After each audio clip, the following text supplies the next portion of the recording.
रोशन DJ बाबू काजी काजी सुना के चौड़ी का जलवा चौधरी जी के पाँव आगे सुना के चौड़ी का जलवा गरिमा रिकॉर्डिंग स्टूडियो बोईसर। रोशन डीजे बाबू गिरिया घुमाई बाहु राजगीर घुमाई बाहु ले दे बनई काला हंगवा गे सुनाई के छाउड़ी बिनावा हे गे गिरिया घुमाई बाहु राजगीर घुमाई बाहु ले दे बनई काला हंगवा गे सुनाई के छाउड़ी बिनावा बनाई ले चौधरी जी के लबरवा गे सुनाई के छाउड़ी बिनावा बनाई ले चौधरी जी के पाहुनवा गे सुनाई के छाउड़ी का जलवा रोशन डीजे काजी खतुचा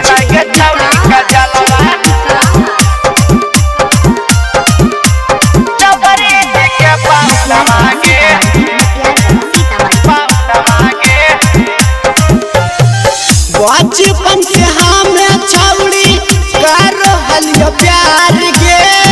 चौधरी के लइका साथे हो गे ना फरार गे सुन गे छौड़ी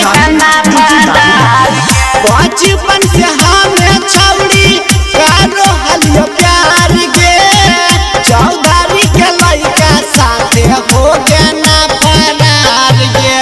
मैयो ना जानलौ भाइयो ना जानलौ धरल का तोरा एकबरिया में सुना के छौड़ी का जलवा हे के मैयो ना जानलौ भाइयो ना जानलौ धरल का तोरा एकबरिया में सुना के छौड़ी का जलवा बनाई ले चौधरी जी के लबरवा गे सुना के छौड़ी का जलवा बनाई ले चौधरी जी के पाहुनवा गे सुना के छौड़ी का जलवा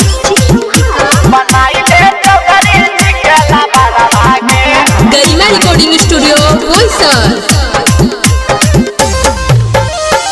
राइटर रोहितावा से करो हम प्यार गे पपुआ के साथ छौड़ी हो गे ना फरार गे सुन गे छौड़ी रोशन डीजे बाबू राइटर रोहितावा से करो हम प्यार गे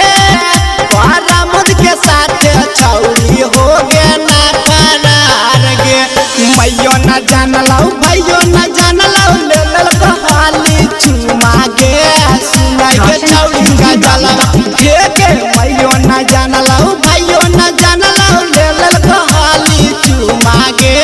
सुना के छौड़ी का जलवा बनाई ले जितवा के पाहुनवा गे सुना के छौड़ी बिनामा बनाई ले जितवा के पाहुनवा गे सुना के छौड़ी का जलवा रोशन डीजे बाबू घुमाई बाहु राजगीर घुमाई बाहु ले दे बनई काला हंगवा गे सुनाई के छौड़ी बिनावा हे गे गिरिया घुमाई बाहु राजगीर घुमाई बाहु ले दे बनई काला हंगवा गे सुनाई के छौड़ी बिनावा बनाई ले चौधरी जी के लबरवा गे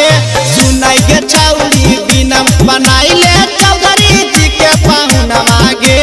सुनाई के छौड़ी का जलवा गरिमा रिकॉर्डिंग स्टूडियो बोईसर।